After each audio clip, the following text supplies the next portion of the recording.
All right. So welcome to our May Lunch with LEC session. I'm Amy Good, the program manager at the Community Education Center and alumni from the Leadership Program. This is a modified version of our regular 10-month Leadership Elk-Cameron program. We are excited to share a few of the highlights from that program with you through these virtual monthly sessions. Our focus in May is typically state government. So joining me today is Marcy Aceta, a LEC alumni and advisory board member, and she's going to introduce our speakers today and moderate the Q&A. So Marcy, take it away. All right. Well, hi and welcome everybody. It's good to see some familiar faces. And Mike, welcome to you. So Representative Armanini has been in office for about 5 months. Is that right, Mike? You are correct. Okay. So be kind, because this is all sort of new to him. Well, the only bill that I'm pushing in Harrisburg is to limit all Zoom meetings starting August 1st. Everything has to go back to normal. I'm just kidding, everyone. That's a joke.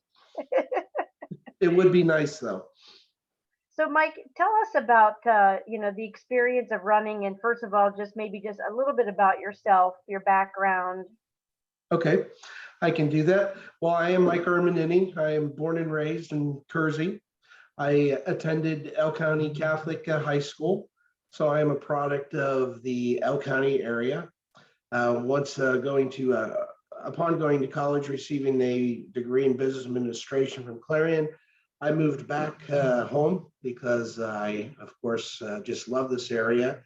And I started out in the powdered metal industry, in which over 30 years of experience.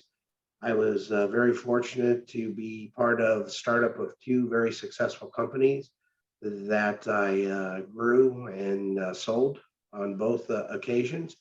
And upon retirement, I found myself in education as being on the board at Du Bois Central Catholic.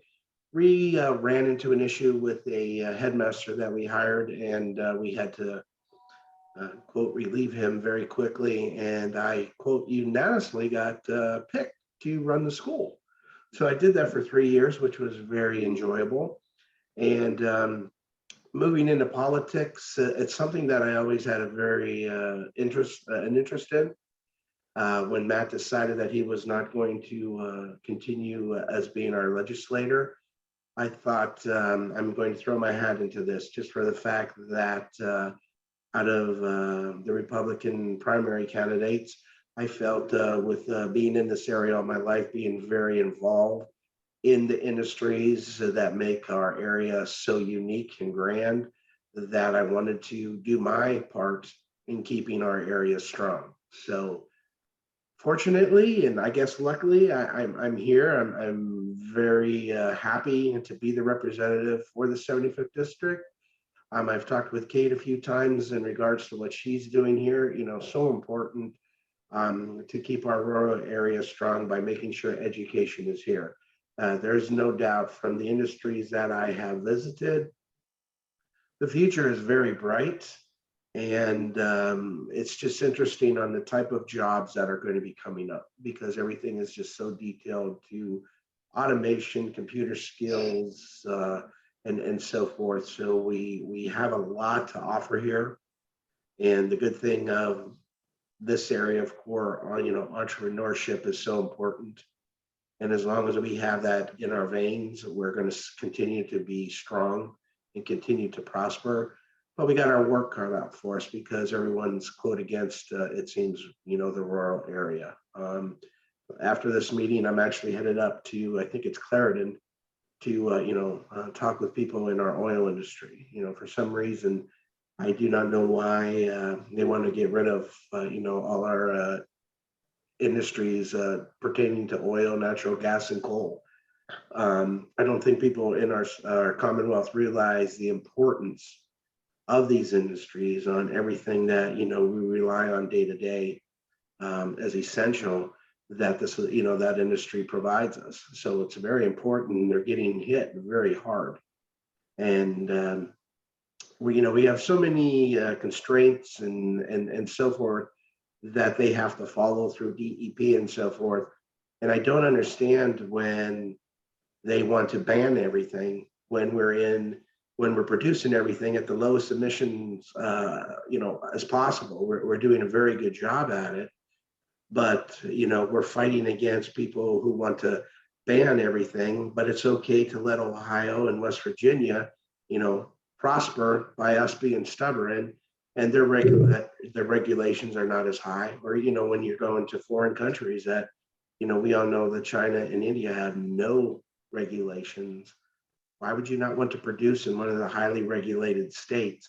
It's ensuring you that it's done correctly, and we're just shooting ourselves in the foot. So I'm very happy to be included with that seminar up in Warren, because it's very important, because we can't lose this in our Commonwealth. So I'm finding Harrisburg very interesting. The different thinkings of people throughout the state is very interesting. I'm enjoying it. It is very, and as Marcy can, I'm sure, attest to this, your phone is always ringing. And every day there's a new question or ask. How can we help this, and how can we do that? I'm blessed with a very good staff in all my offices, which really help me, quote, look good, because they're very good. Of course, that was all of Matt's staff, so that was very beneficial for me to be able to walk in as your new representative, to have a veteran staff at all my offices in Du Bois, Clearfield, and St. Mary's. So it's good to be here. I'm enjoying learning all the great things that are happening. As I was with Kate the last time, I think the last time I was in this building, I was 10 years old looking at Matchbox cars at Cantor's department store, so talk about how, a business has different faces, but that's good, because it's not torn down and it's still looking great and it's being used. So that's an testament to St. Mary's and our commitment to keep growing. So with that, I think I have everything. If there's any quick questions anybody wants to ask me on anything, feel free to shout out. Let me just say, Mike, that I think it is important when you're a newbie that it's a great thing that you did keep your veteran staff, because you can hit the ground running, Yes. So it's you that is on the downside of the learning curve, and there's a lot to learn whenever you get to Harrisburg. So let me just ask, what committees are you on? Okay, my committees, I'm on energy and environment, human services, commerce, veteran, and emergency affairs.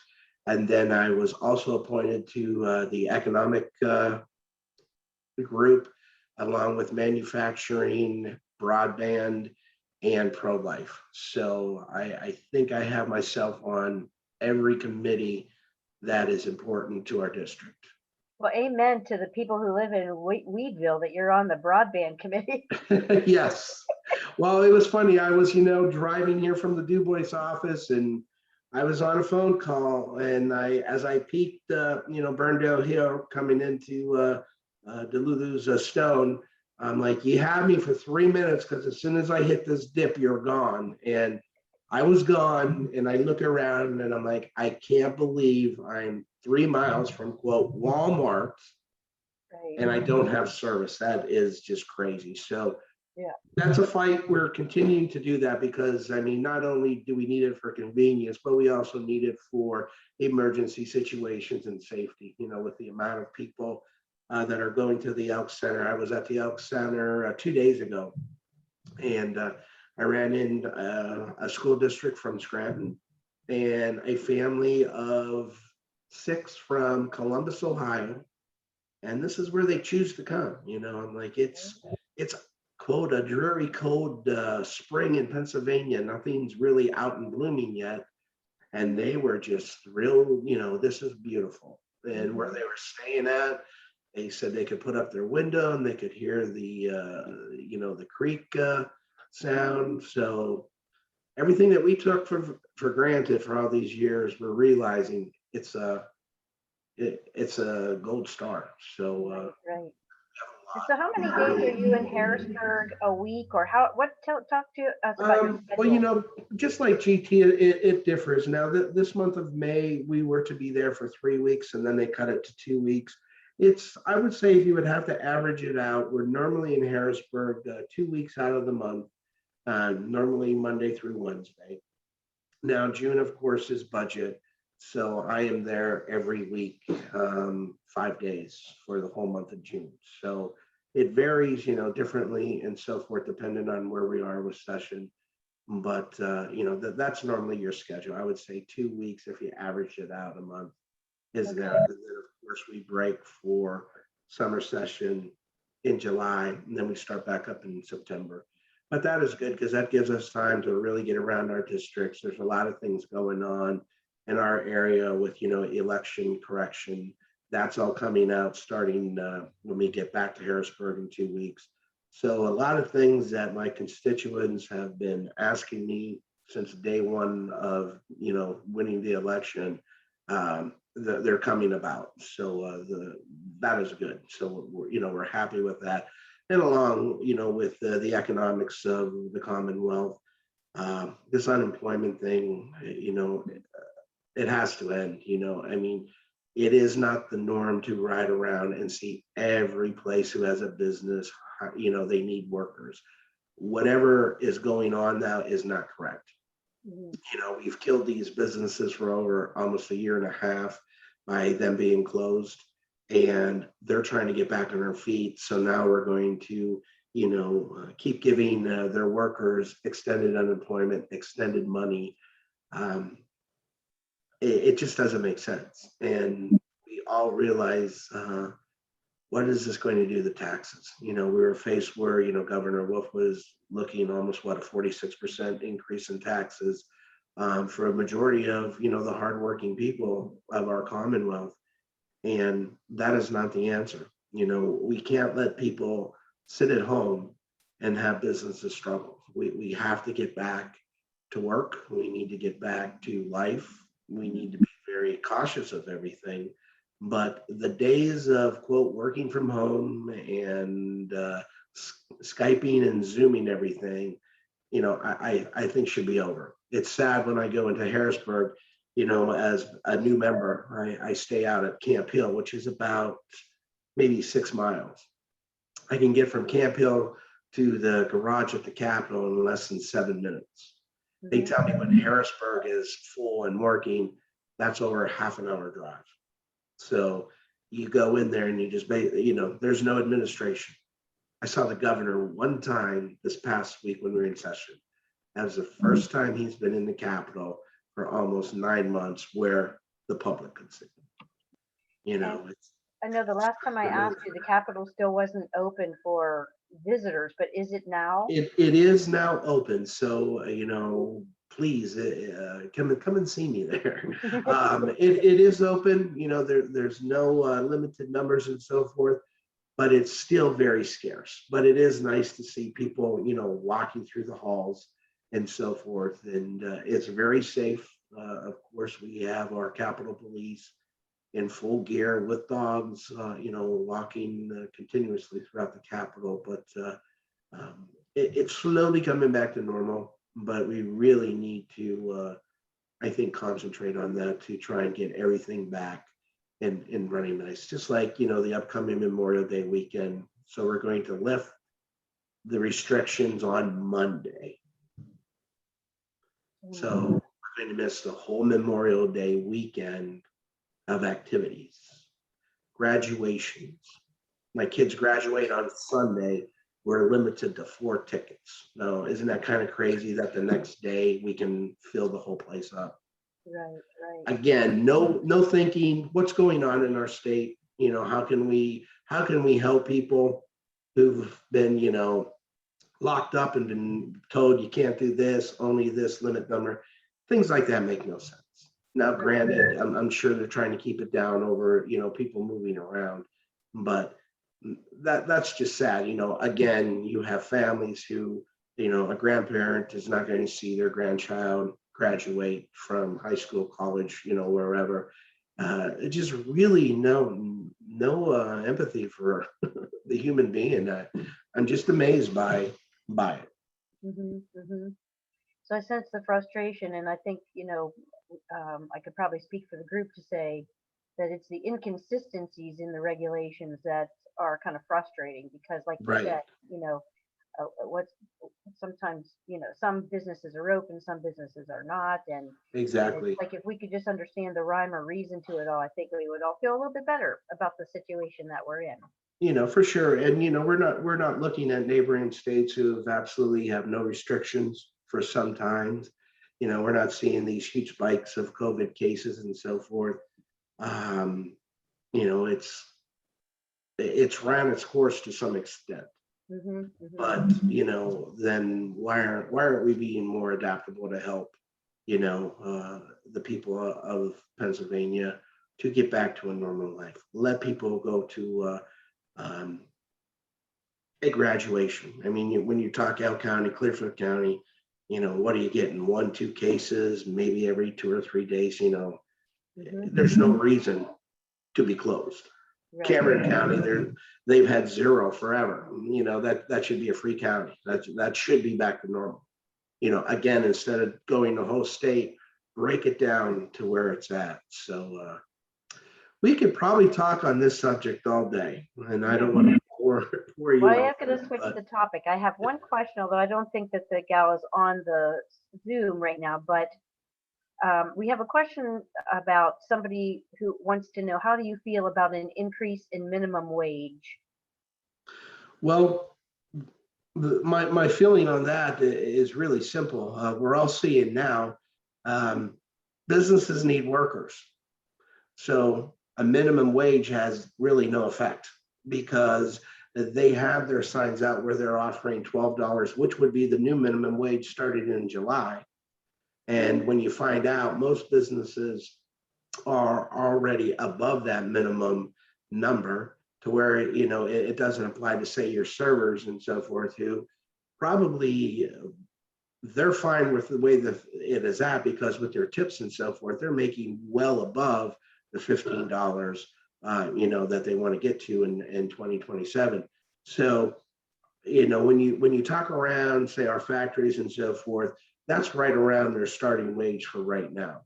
And so I don't think it's really a factor because they need employees. So they will get them to come back and so forth. And we really have to look at, okay, this minimum wage, who is this really applying to? Is this going to, say, maybe a high school kid starting at McDonald's or something like that, to whereas I think they're even at $10. So I don't like the word minimum wage. In my opinion, it should be, quote, starting wage. Hmm. You start, then you can grow. Men just already put you down, your minimum. You think you're at the bottom. That shouldn't be it. And every person can very easily move themselves up the ladder by, quote, coming to work and showing some good work ethics. Unfortunately, when you have people, then they do their math, say, no, I'm not going to apply for a job. I'm getting this on unemployment. I'm getting an extra $300. I'm making more money by staying home than applying for a job. That's going to end. That's not a solution at all. And We will soon lose the dignity of work if we continue down this path. exactly. And everyone, needs to know that. And, people who are starting at, quote, the minimum wage, we have to give them some incentive to move forward, to want to have a better life. But that's kind of hard because being in, industry for all these years, we have such a population that for them it's okay to just squeak by. They have no desire to really further themselves. As long as they're paying their bills, they're okay. And that's really hard. How do we change that type of thinking? When you have people who are getting their stimulus money thinking, well, no, I don't have to go back to work. I just receive my $1,400. My 2 children receive their $1,400, and hey, my living boyfriend has $1,400. wow, we don't have to do anything for 4 months.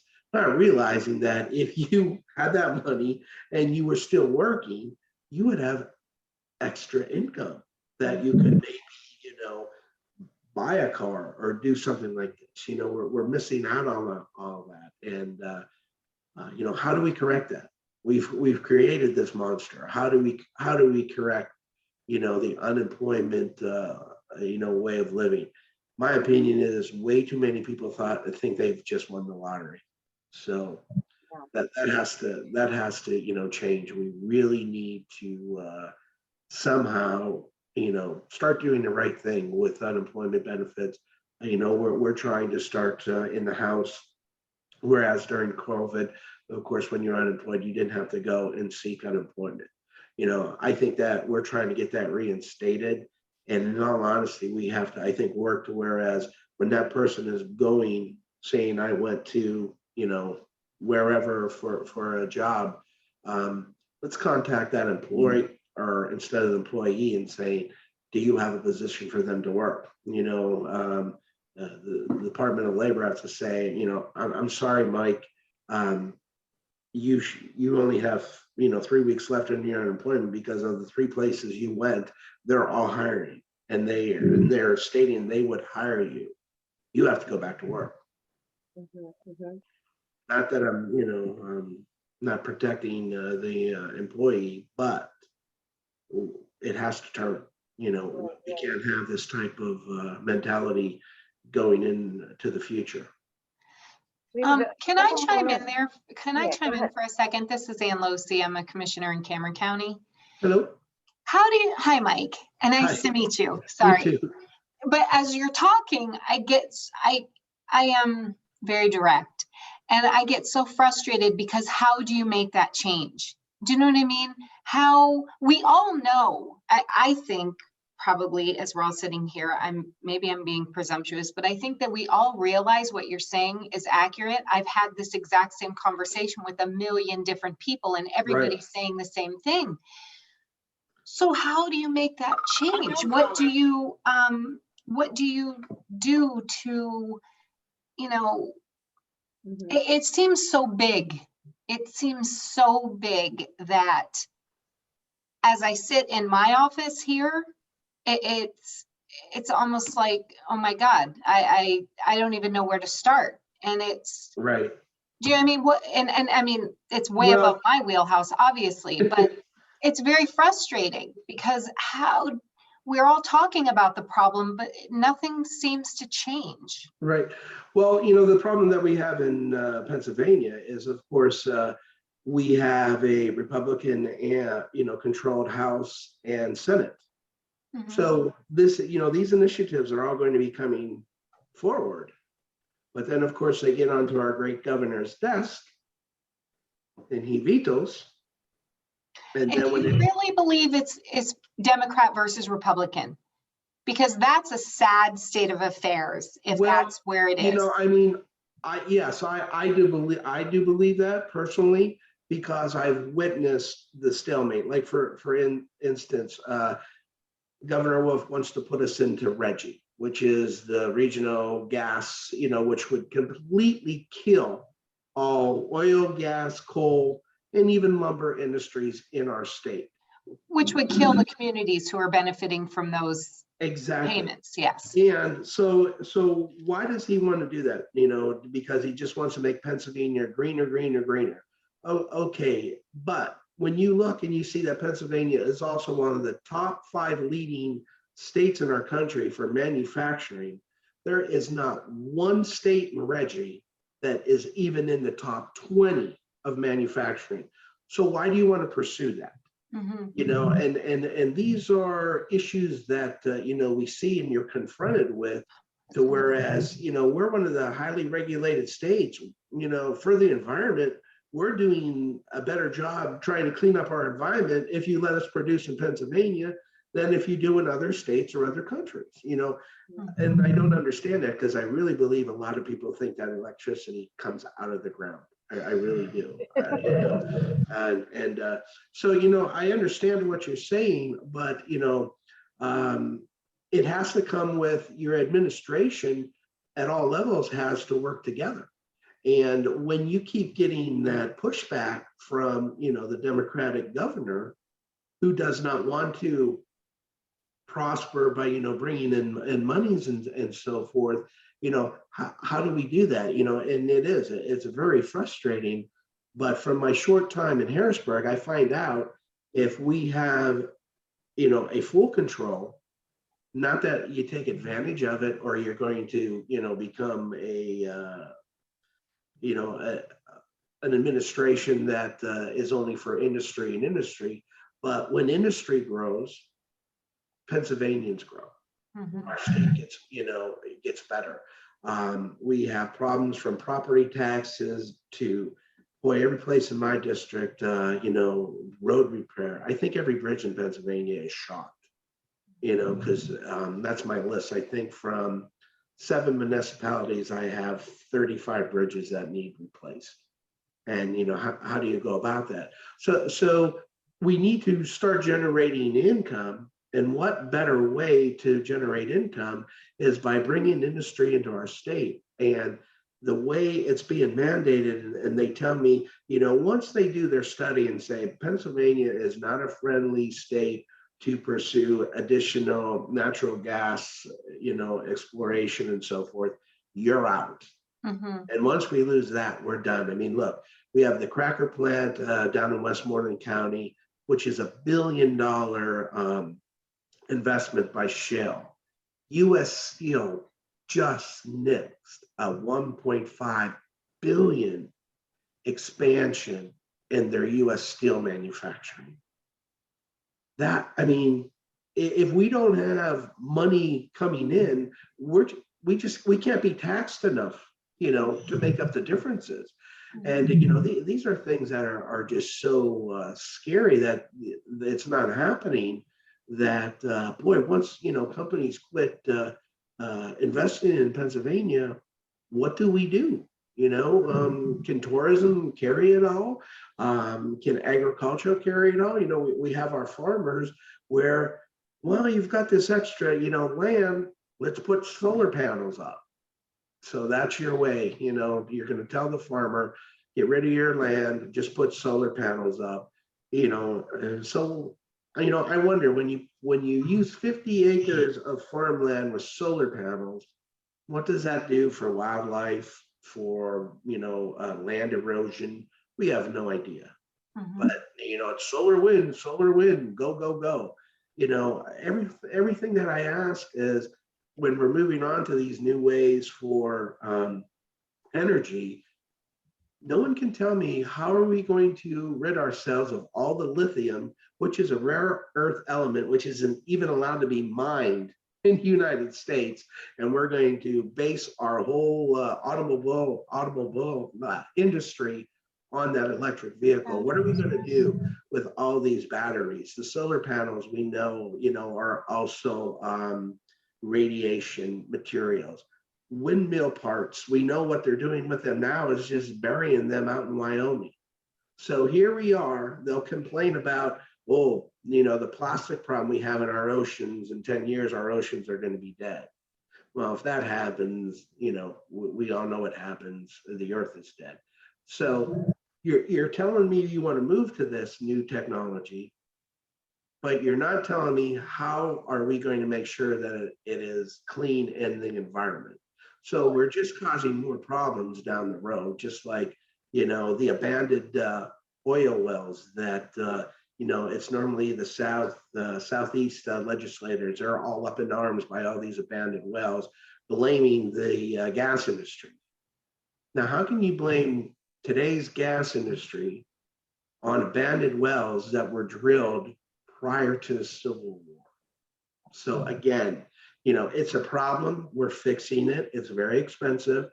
And any new wells that they drill now, they have these stringent DEP guidelines that this problem isn't occurring. And when they find these abandoned wells, they actually cap them with no, say, tax breaks to them or anything from the state on cleaning up the environment. So, where that all starts, we definitely have to, and, we have to address it, and how do you do that? Because of course, as soon as you do something like that, you're either canceling culture, or you're doing this or doing that. You're always going to, what I find is I like the left.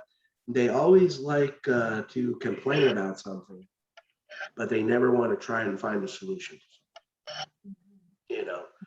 So, how do we get around that? We have to present legislative, which we are, by one saying, no, if you're on an unemployment, we want to bring back where you have to go to your, go out and look for a job and fill out the correct papers. And, we go in to, make sure that reforms are necessary, and we push it. And if it gets stalled, then okay, it's there, but we keep going until we can try and make some headway with everything. And that's the one unique thing I'm finding down there is like, how do we do this? Because we do it when we are voting. You can tell where, say, more your rural Democrats are, because they are voting correctly. Because let's face it, Scott Conklin, who's in the Phillipsburg area, and he's surrounded by Republican representatives. He mainly votes with rural PA, because just because they live in Phillipsburg doesn't mean they think differently if they live in Elk County. So they're doing what is right. You just have such a large number from urban Pennsylvania that really shifts everything. And I'm not trying to make this political at all, but you're asking, and this is what I'm seeing as a new member.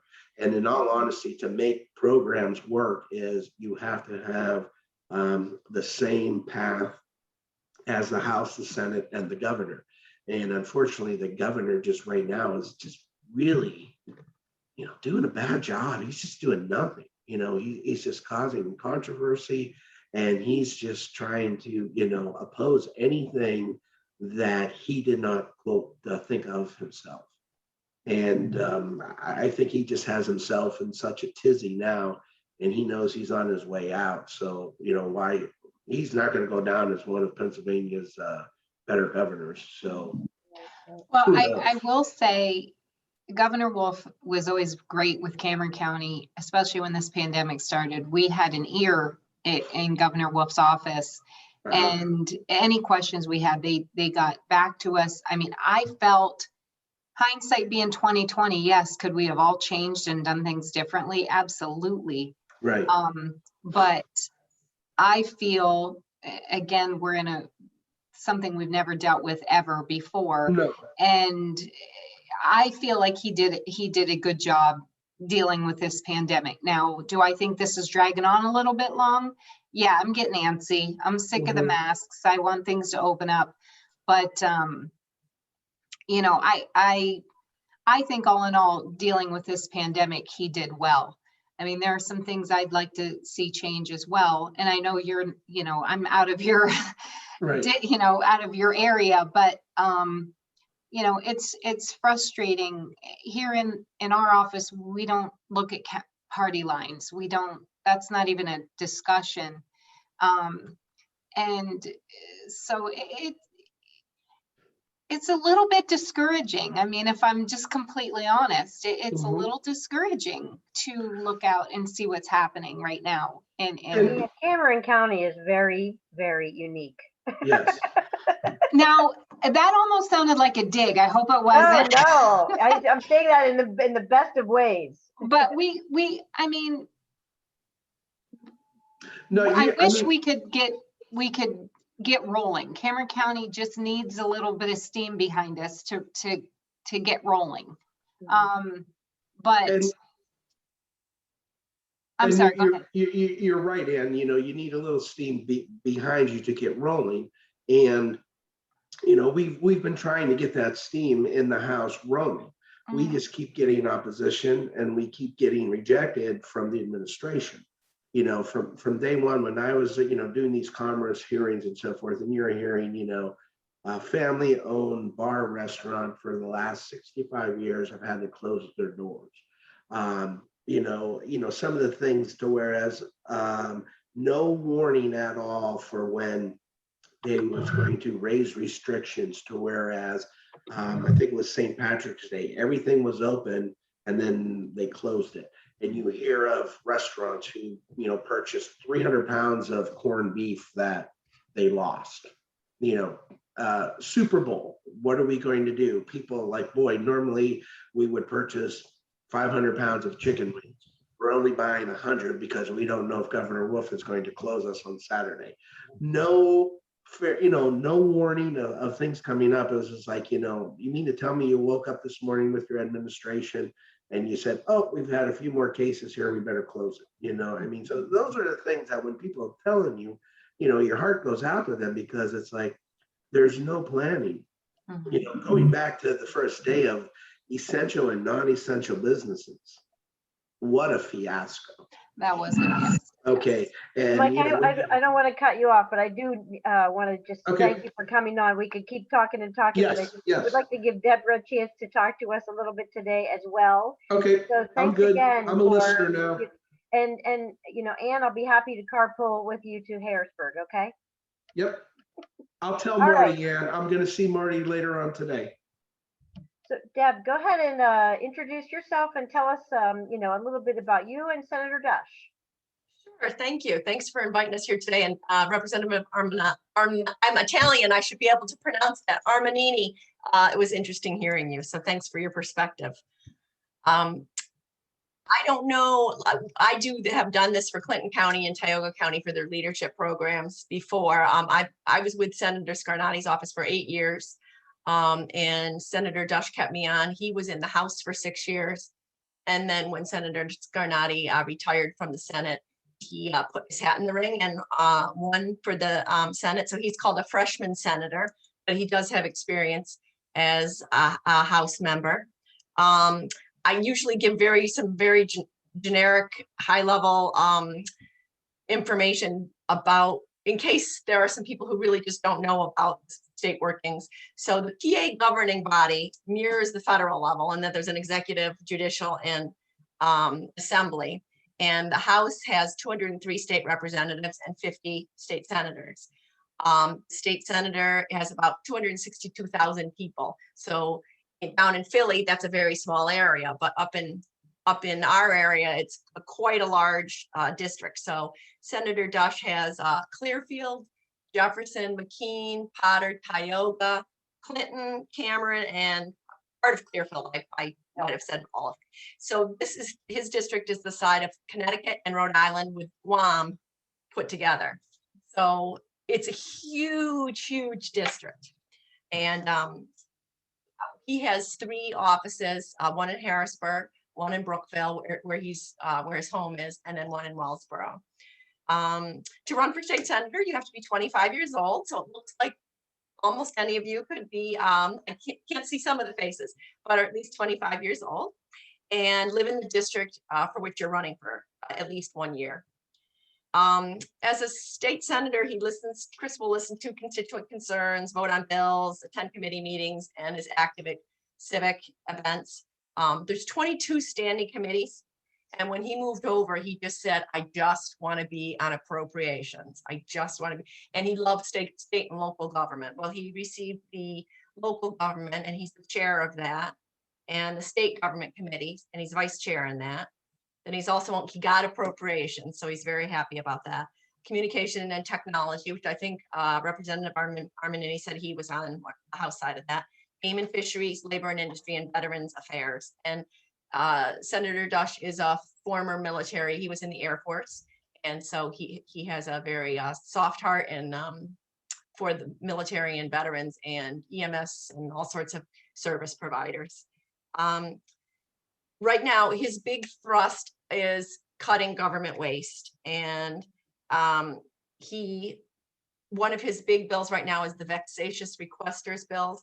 I don't know if any of you, I don't know what people do in this leadership of Elk-Cameron County, but if any of them are in the local or county government, I heard Commissioner Losi say she was a county commissioner. You know that there are people who come into some meetings and ask for information, right to know laws.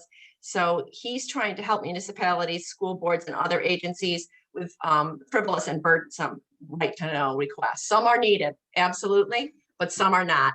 And I know we had a guy in Tioga County. He came every month and wasted 45 minutes of the county commissioners meeting just to talk, just to be annoying, and ask for things that were superfluous. And so this is a Senate Bill 552. He's working on getting that passed to avoid some of the frivolous, burdensome requests, which will save time and a good bit of money, taxpayer dollars.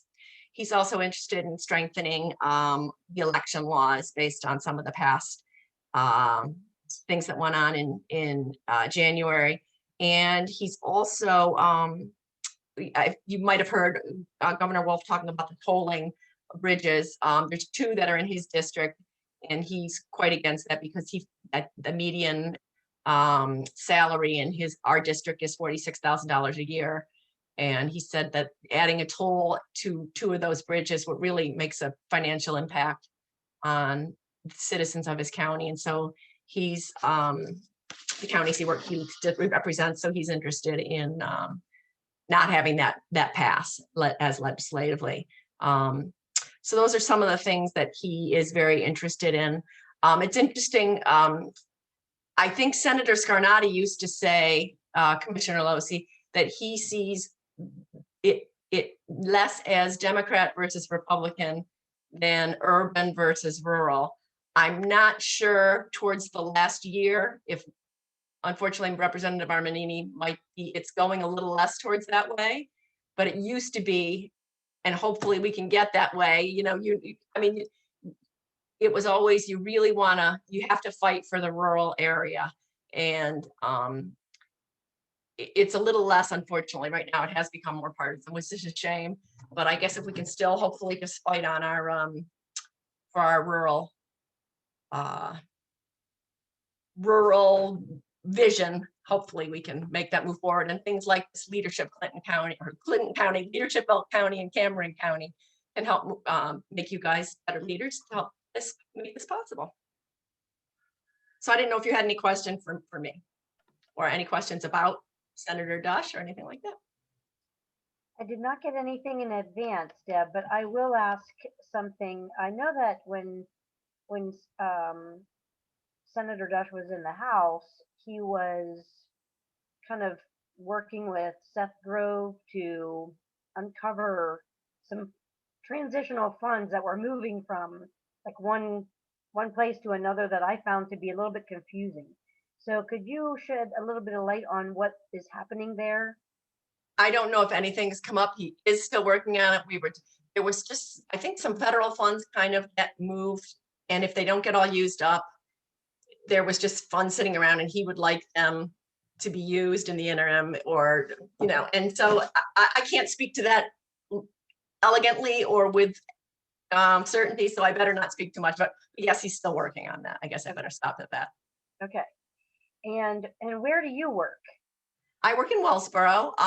I was from Rochester, New York, and I met my husband after going to school in Indiana. We started and worked for the Travelers together. So we met in Connecticut and moved to Pittsburgh. And then my husband said, let's raise our children in a quiet area. And I said, sure. So we moved up to Wellsboro, and I hated it at first. I hated small town living. It was the worst. And now I'm like, I can't imagine not raising my kids here. I gave my children the gift of innocence, and what a blessing it was for them. And they see it now. They're 26, 24, and 20.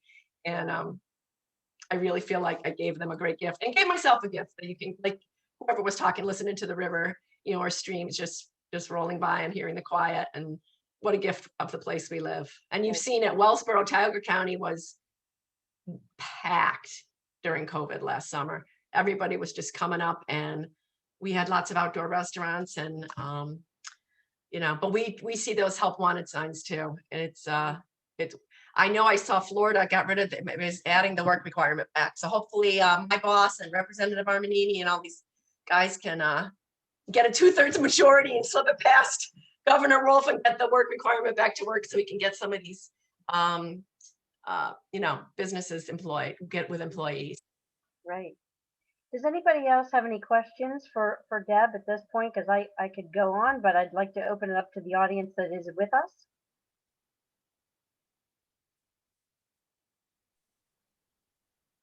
Kate? Oh, so thanks, Marcy. I was going to say, Deborah, welcome. I'm glad to meet you. And it's good to know you were with the Senator Scarnati before this. And so, it's really neat. One of the things that I always say about the Leadership Elk-Cameron program is that we're the cheerleaders of our region. And it's always people who want to live here, people who love living here, people who already recognize the strengths and the assets that we have. And they're our cheerleaders. And so I get very excited when I hear people who say, especially when they're not from here originally, say, I love this area and, we are blessed. So you are among friends. Very much so. Yeah, thank you. If you ever have any questions, I deal mostly with Tioga, Clinton, and somewhat Potter. But I think Cameron does get a little bit, because of its small population, doesn't have a lot of quests. And so it doesn't get as much attention as sometimes it deserves. But feel free to always call our office or the Brookville office. We're happy to respond to anything, or Harrisburg. And then as far as the Elk County, I think the Brookville office mostly takes care of their issues. Mm-hmm. I appreciate that. We did get to meet with Senator Dush not too long ago. And, I felt like he was listening to us. Not that he really had a choice, but, I think he really listened and took a lot back, the major questions that we have for our area, which I will say, Cameron County real estate is sounding like crazy right now. And I don't know if it is because of COVID, but very few houses for sale still around here. And some of the bigger ticket homes have been scarfed right up. So, that's a great thing. But Senator Dush is very genuine. And one of his big things is broadband. And he's really keen on getting it to these last out stretches, working with North Central Planning, Tri-County Rural, getting these last miles with the 5G, the 4G, whatever we can, whatever we can get. Our worst area, Windstream won the contract for a lot of the FCC bidding process. So Windstream is our main carrier as far as the Southern Tier County goes. So Cinemahoning now is probably our worst area. And Windstream is building out, but they're telling us, anywhere to really get us the good speeds, possibly 7 years, which, oh my God. It'll be all new technology by exactly, so you kind of get a little frustrated there. But I will say one thing is the state land that's surrounding Cameron County is owned by DCNR. Over 60% of our property is owned by DCNR, and they pay a pittance of taxes. Yeah, well, we have Senator Scarnati. I know he in one of my, maybe like halfway through, maybe 4 or 5 years ago, and I don't know, somebody will know. He did get an increase in the payment of lieu taxes. Because but it's still low. And I can bring that back. When you might have already talked with him about it, but Clinton County is over 60% state-owned lands, and so they run into the same thing too. Because the payment in lieu of taxes is low. Yeah, it is. But we are getting people to come here, and that's a good thing. The properties that are getting purchased, they're on the tax rolls. That's a great thing. But I'd like to see more. I'd like to see us do better. Well, could it be that, one of the silver linings of COVID, and I know, it's hard, you can talk about trying to see the silver lining in COVID, in various different ways, but if some of those urban people are moving to the rural areas, is that going to possibly help our urban rural feud, you know? Yeah, and that's what I hope. And I keep praying for, these individuals coming up from the more urban areas and wanting to invest in the county, open a business, invest in our, our industry. That's what my hopes are, that they're going to come up here and see this place and be like, wow, we could really make this something. So, which we are improving, but again, I'd like to see more. Obviously, we all would, but. So Deb, any final thoughts? No, I'm happy to be here. Again, if you have any questions for Senator Dush or any legislation you want to see or that you're interested in hearing more about, please always feel free to call us. Like with Representative Armendini, we make it one of our missions is we get back to everybody. We get back to every constituent. Sometimes you get people from out of area and you don't feel the need to call them back, especially if they're swearing at you. Coming out of my mouth as I listened to some, recording this morning, but the guy ended with God bless. So I'm kind of torn. Should I call him back or not? Right, there you go. But for every constituent, we feel the taxpayer dollars, you're paying for our positions. And so we always call. I always call, some people email, we always respond to concerns if they are constituent.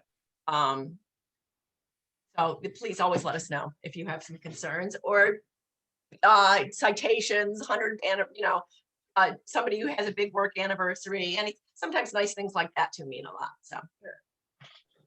And I'll conclude with you too, Deb, on that. Our office is whatever we can do to help, and regardless, and if you're not in my district, if you have any concerns or you just want to have someone else's opinion, please always feel free to, reach out and contact us, because we're all in this together. If Du Bois does well, we want Emporium to do well too, and it's all this one area.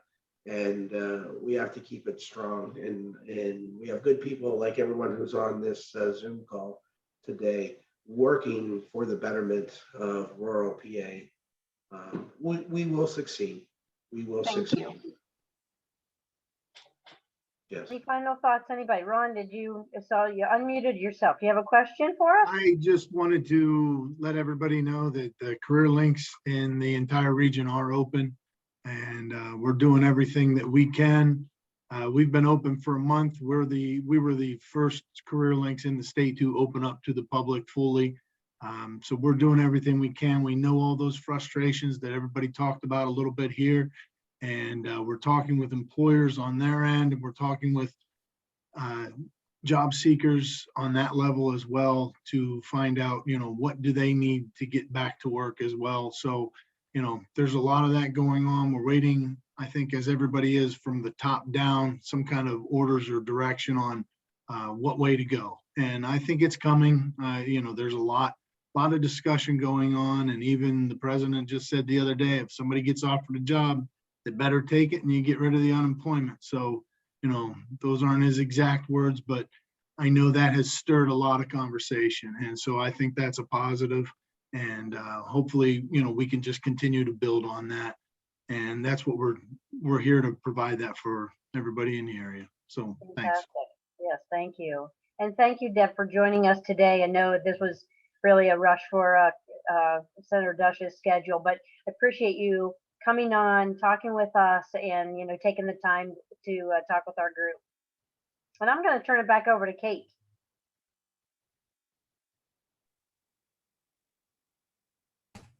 Okay. Kate, did you want to say anything before I sign off? Okay. So I just want to thank everyone for joining us. We'll be sending you a follow-up email with a link to the recording and a link to an evaluation. Your honest feedback is highly valuable to us. And don't forget, if you complete the session evaluation, you're entered to win a local gift card. And finally, if you're not signed up for next month, please consider joining us on June 11th for our next, or June 9th for our next session. We're still working on the content, so it'll be a mystery. Join us for that. And I wanted to mention, we're also taking applications for our regular in-person LEC program that starts in the fall. And the early bird registration deadline is June 11th, which will save you $100.